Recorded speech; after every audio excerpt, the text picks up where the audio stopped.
દિવાળી અને નવા વર્ષના તહેવારોમાં જ્યાં બજારોમાં રોશની અને રંગોનો માહોલ છે, ત્યાં છોટાઉદેપુર જિલ્લાના બારડોલી તાલુકાના ખેડૂતો આ તહેવાર માટે નિરાશાજનક સાબિત થયું છે, કારણ કે ગલગોટાના ફૂલના ભાવમાં થયેલા ઘટાડાના કારણે ખેડૂતોને આર્થિક મુશ્કેલીમાં મુકાયા છે।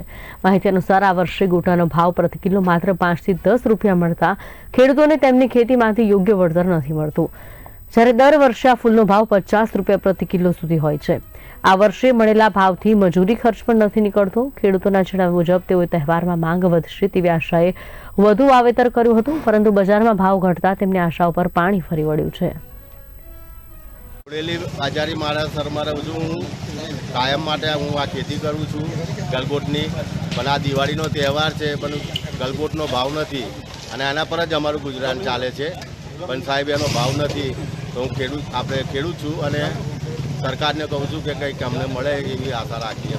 અમે દર વર્ષે ખેતી ગલગોટની કરીએ છીએ, અમને ભાવ મળતો નથી, 25 થી 30 રૂપિયા મળે છે।